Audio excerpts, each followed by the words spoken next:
सारी बात करके जाओ।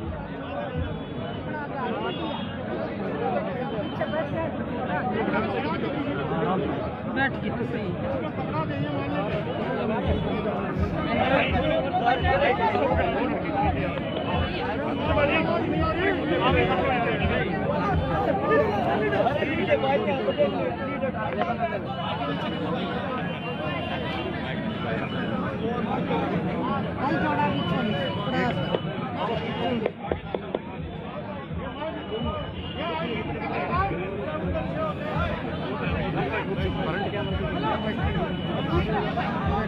पंजाब हरियाणा किसान एकता जिंदाबाद जिंदाबाद, हरियाणा किसान एकता जिंदाबाद जिंदाबाद,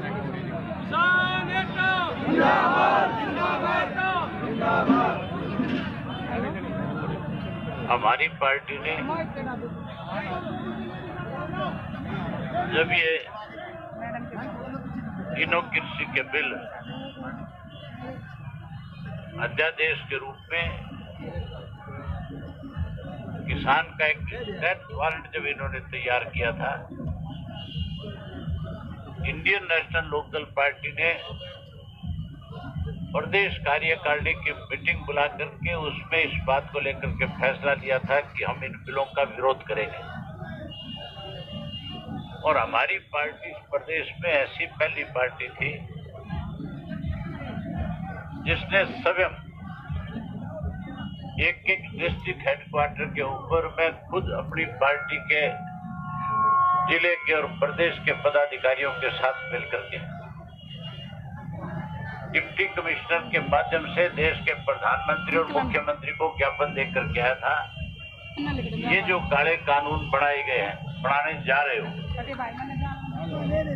इन पे फिर से आपको विचार करना चाहिए। कल को ऐसा ना हो कि आपके इस कृषि के कानून की वजह से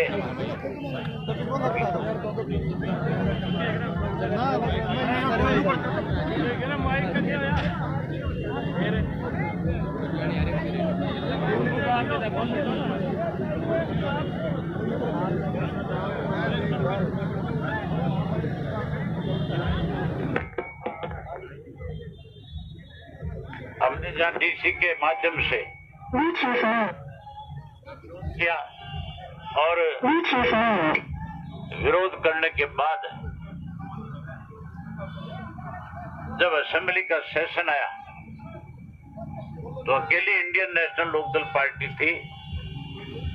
कि उस असेंबली के अंदर जब सरकार की तरफ से इसके समर्थन में एक प्रस्ताव लाया गया,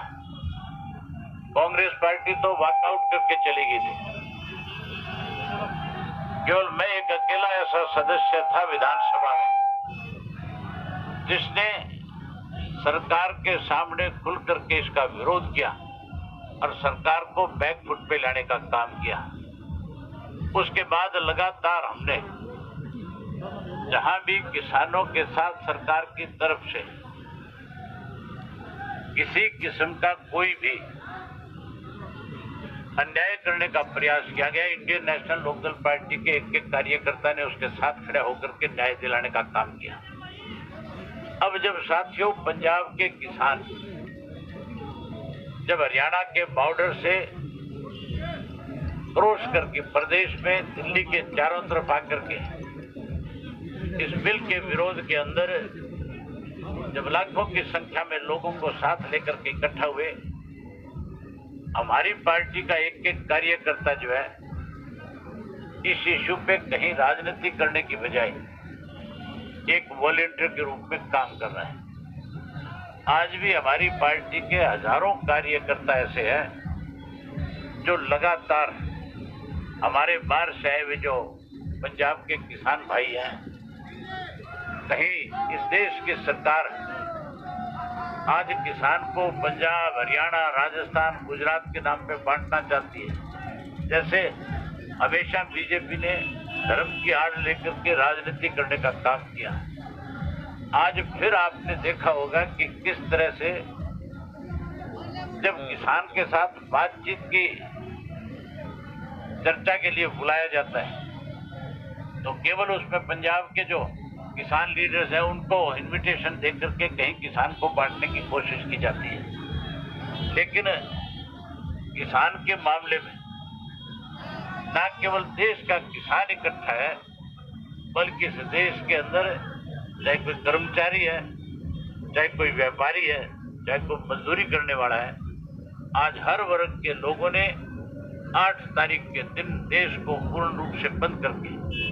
इस बात का केंद्र की सरकार को एहसास कराने का काम किया है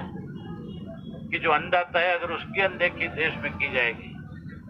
तो फिर हर वर्ग इसके साथ खड़ा होकर के इस देश की सरकार का तख्ता पलट करने का काम करेगा। आज भी हमारी पार्टी का एक एक कार्यकर्ता जो है, जो हमारे मेहमान आए हुए हैं, जो इस देश के अन्नदाता की लड़ाई लड़ रहे हैं, उनके लिए किसी चीज की कोई कमी ना आए, चाहे वो दूध है, चाहे सब्जी है, चाहे कोई गैस के सिलेंडर देने की बात है, चाहे कोई बिजली उपलब्ध कराने के लिए जनरेटर देने की बात है,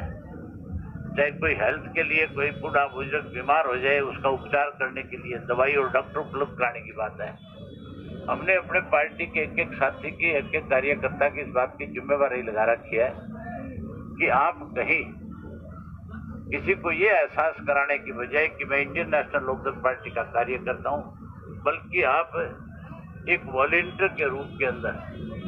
आपके प्रदेश का मान बढ़े, आपके प्रदेश की सारे देश में चर्चा हो, आपका प्रदेश जो है भाईचारे के नाम पे दुनिया और देश में जाना गया है। यहाँ तो इस किस्म का भाईचारा रहा है कि अगर किसी घर की एक बेटी किसी दूसरे गांव में ब्याही हो और परिवार में आपस में रिश्ते ठीक ना हो, उसी गांव के दूसरा व्यक्ति अगर उस गांव में जाता है तो उस बेटी को बुला करके पुचकार करके 10 रुपए दे करके भाईचारे को मजबूत करने का काम करता है। आज बहुत बड़ी जरूरत इस देश के इस अन्नदाता को है, इसमें हम अपना भाईचारा पूर्ण रूप से मजबूत करके लोगों में एक मैसेज दें। इसके लिए हमारा एक एक कार्यकर्ता इस काम में लगा हुआ है। आज भी मैं विशेष रूप से स्वयं यहाँ करके जो हमारे पंजाब से, राजस्थान से या कोई और दूसरी स्टेट से, दिल्ली से जो किसान साथी आए हुए थे, उन सबको ये संदेश देने के लिए आ गया था कि हम राजनीतिक रूप से अपनी लड़ाई कहीं कैसी लड़े, लेकिन जब किसान की बात आएगी तो हम राजनीति से ऊपर उठ करके किसान के साथ खड़े हो जाएंगे। आज हम पूर्ण रूप से किसान के नाते यहाँ पे इस धरना स्थल पे आया हूँ। मैं आज कोई राजनेता के रूप में नहीं आया, ना मैं कोई विधायक के रूप में आया। मैं तो आज एक किसान के घर में मेरा जन्म हुआ है और मेरे जो ग्रैंडफादर चौधरी देवीलाल थे, उन्होंने हमेशा किसान की लड़ाई लड़ी। किसान की लड़ाई के लिए उन्होंने मुख्यमंत्री और प्रधानमंत्री के पद भी त्यागने का काम किया। आज उन्हीं के दिखाए हुए रास्ते पे चल करके हमारी पार्टी का एक एक कार्यकर्ता किसान के रूप में आज आए हुए मेहमानों की जहां हर तरह की देखभाल करने में लगा हुआ है, हर तरह का सहयोग उसको देने में लगा हुआ है। मैं आज फिर आपके माध्यम से इंडियन नेशनल लोकदल पार्टी के कार्यकर्ता की फिर जिम्मेवारी लगाता हूं कि जब तक केंद्र की सरकार ये इस काले कानून को वापस ना ले ले, किसान की बात को पूर्ण रूप से मान ना ले, किसान पूर्ण रूप से सहमत होकर के जब तक अपना धरना समाप्त ना करें, हमारा एक एक कार्यकर्ता अपने घर बार परिवार को छोड़ करके एक वॉलंटियर के रूप में काम करके लोगों का दिल जीतने का काम करें। धन्यवाद।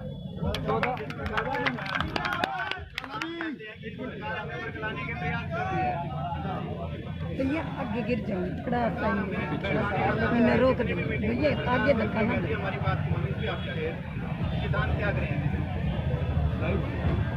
जिस ढंग से भारतीय जनता पार्टी ने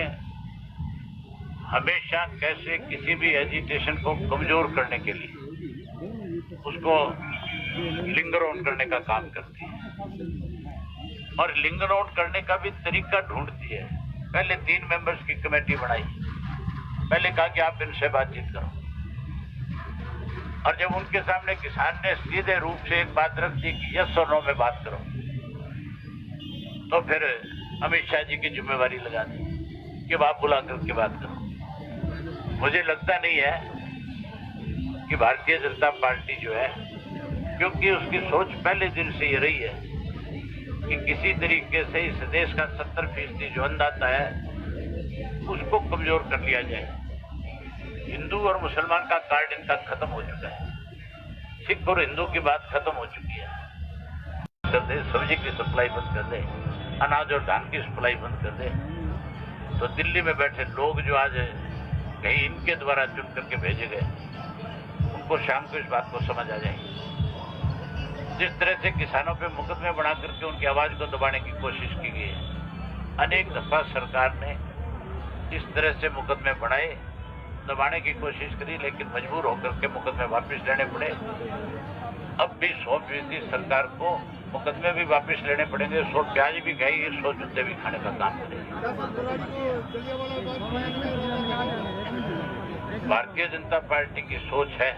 लेकिन मैं बधाई देता हूं यहाँ जितने भी किसान साथी आए हुए हैं, जो लाखों की संख्या में, जिनकी गिनती नहीं की जा सकती,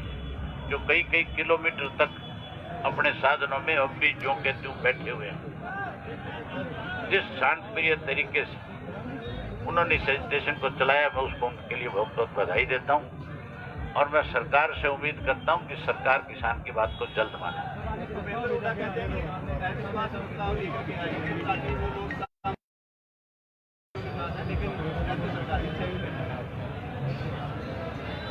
मैं यहाँ पे कोई भी राजनीति नहीं करना चाहता। आपका सवाल इस किस्म का है, कांग्रेस पार्टी से आप हुड्डा साहब से केवल एक बात पूछ लें कि जिस दिन विधानसभा के अंदर सरकार की तरफ से प्रस्ताव लाया गया उस दिन वॉकआउट क्यों किया? उस दिन किसान के पक्ष जो है विधानसभा में क्यों नहीं रखा? उस वक्त रखना चाहिए, सरकार को मजबूर करना चाहिए। ये लोग तो उसी वक्त हाउस छोड़ करके चले गए थे, लेकिन मैंने अपनी बात ठोक करके किसान के पक्ष को सरकार के सामने रखा और जब सरकार मेरी किसी बात का जवाब नहीं दे पाई तो फिर मैं वॉकआउट करके आया। जो है विरोध कर रही है, उसी को जो राजनीति में मुद्दा बना रही है, किसानों को बांटने का प्रयास कर रही है। आप सिर्फ आज के ही एजुकेशन पे बात करें तो अच्छा होगा। प्रस्ताव भेजा गया सरकार में